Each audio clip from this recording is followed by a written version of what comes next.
On this week's KSP News Show, 0.24, 0.24 and more 0.24, we take a look at the latest details streaming out of Squad this week. And a special report from our reporter in the field about the latest testing of the latest Kerbal innovation, the Evian base. This is one KSP News Show you most definitely do not want to miss.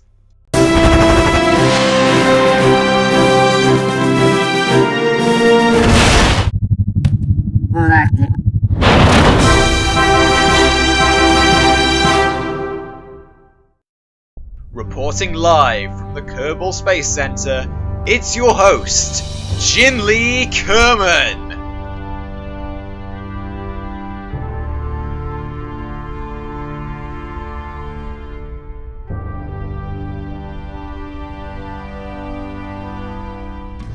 Hello my fellow Kerbonauts, my name is Jinli Kerman and welcome to this week's Kerbal Space Program News. We have a bunch of stuff to cover today. After a fairly quiet week, it all seems to have come at once, and I'm very excited to bring you the latest news for 0.24. So our first news story today, as I obviously pointed out in the intro, is about 0.24. Now, we've gotten some names, we've gotten the full list of features within the next update, and we've also got a name for the update. It's going to be called First Contract, otherwise known as Update 0.24. This is a blog post that was literally just posted only a few minutes ago, and I'm going to read it out in full. I may also put a screenshot on here for you, so feel free to read it, and I'll link it in the description as well. Hi again! As I mentioned in this week's dev blog, we've got quite a bit of stuff done to the game to list here, so there's plenty. Here's to a new update and some of the things you can expect for Kerbal Space Program First Contract, Update 0.24. So I like the way, immediately, that they're giving the updates names now, and they've also got a little graphic that you can probably see at the top of it.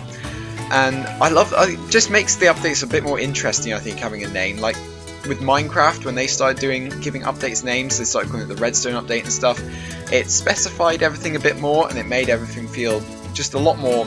It felt like you were getting a lot more, even with just a name, because a name talks a lot. So first of all, they're talking about contracts. It says, you probably know about this one already. The mission control facility at the Space Center now lets you take on contracts and earn funds, science, and reputation. So they're fully fleshing out now the resource system, as in there's currency, reputation, and science to be earned.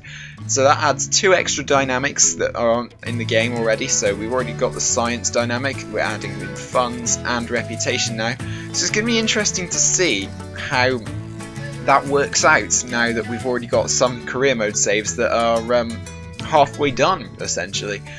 And I'm really interested to see how these affect the game. Okay, so moving on to the next one now, we have Budget Essentials. Career mode is greatly expanded now by the add-on of funds and reputation. Funds are required to launch vessels, and reputation is earned and lost by doing contracts or failing them.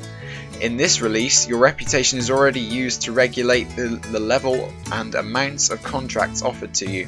Lower reputation means fewer and less prestigious contract offers, while high reputation means more and ambitious proposals.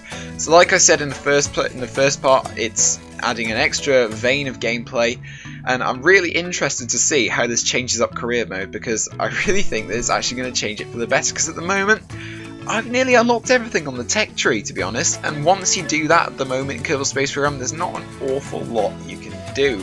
So I'm interested to see how this turns out, how this looks, how this ends up being implemented, and I'm just so excited. It's such a good time to be a Kerbal Space Program fan at the moment. Next up, we have Vessel Recovery, something that I wasn't expecting. Vessel Recovery is also making its first appearance. Although still not complete, the new vehicle recovery system now lets you reclaim some of the cost of all landed parts and any resources they still contain. The science summary dialogue of previous versions have been overhauled to also include information about recovered parts and crew. So they're fleshing out the recover vehicle button. Like they say, it's still not going to be finished, probably not in 0.24. But I really like that mechanic that they're going to give you money back towards the cost of components in your rockets that you can salvage, and I really think that's a really good system for a reusable spacecraft. So let's say you had an SSTO, managed to land it and recover it. Well, that's pretty much, aside from the cost of the fuel, you've made all the money back there that you've spent on the mission. So it's an amazing mechanic for a reusable system, and I have to say well done for Squad for implementing that. New UI toolbar. User interface in the game has been vastly overhauled, but the largest addition is the new app toolbar, which can be seen in most scenes now, and holds buttons to flip between messages, resources, currencies, and contract panels. Also, it's mod friendly. So again, just cleaning up the UI. I do think, especially when you have mods like MechJeb and stuff like that installed, stuff starts to get a little bit cluttered on the screen. So it's nice to see they're starting to clean up this HUD clutter, and I like it. I like the fact that they're doing this, because at the moment it is far too cluttered. So moving on, something else that I am very interested in: new monopropellant powered engine and LFO powered RCS thrusters.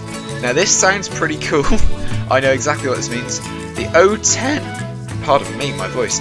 The O10 monopropellant engine is a standard engine linked to the main throttle controls, but also powered by monopropellant. The Vernier engine, conversely, is a liquid fuel plus oxidizer powered RCS unit. These should be interesting new additions to the stock parts set.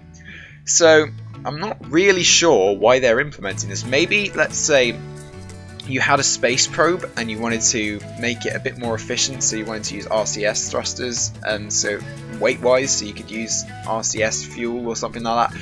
I'm not too sure why they've implemented this, but maybe when we get into the game, when 2.24 or the first contract is actually released, we will find out if these actually are effective or not, or if they'll be like the ant engines and are pretty much useless. But next up, we have a revised tech tree layout, something which I think has been needed for a long time.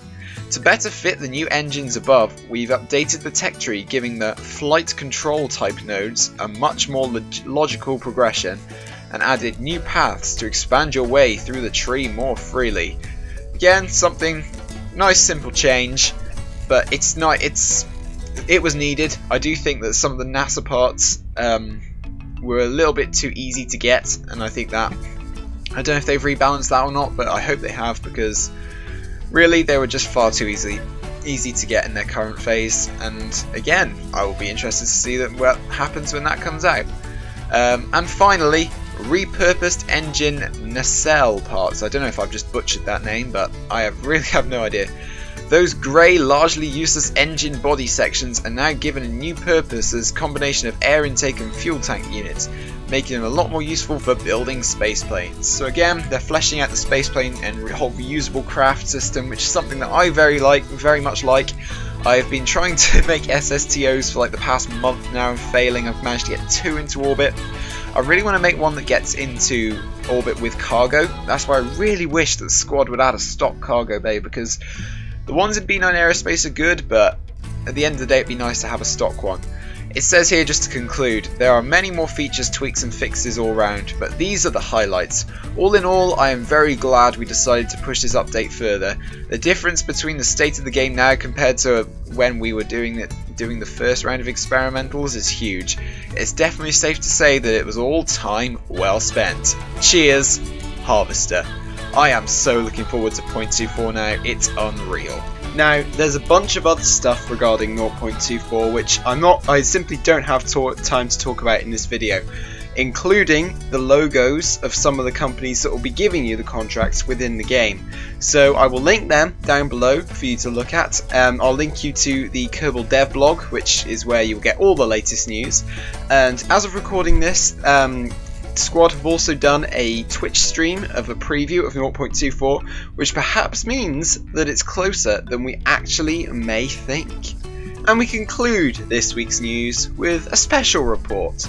As many of you probably know, us Kerbinauts are renowned for pushing the boundaries further than ever before, further than any of our predecessors will have ever gone, and probably not as far as people who succeed us may go. But it is time. Kerbin is now got a population of over 10 billion Kerbals, all willing to take the next steps. It is becoming too crowded and resources are beginning to be drained, as you have heard in previous KSP News missions. To get around this, CASA have started to think big. We are sending a base to Lathe, ladies and gentlemen, and our special reporter, Bob Kerman, was there for the first test of the Evian base.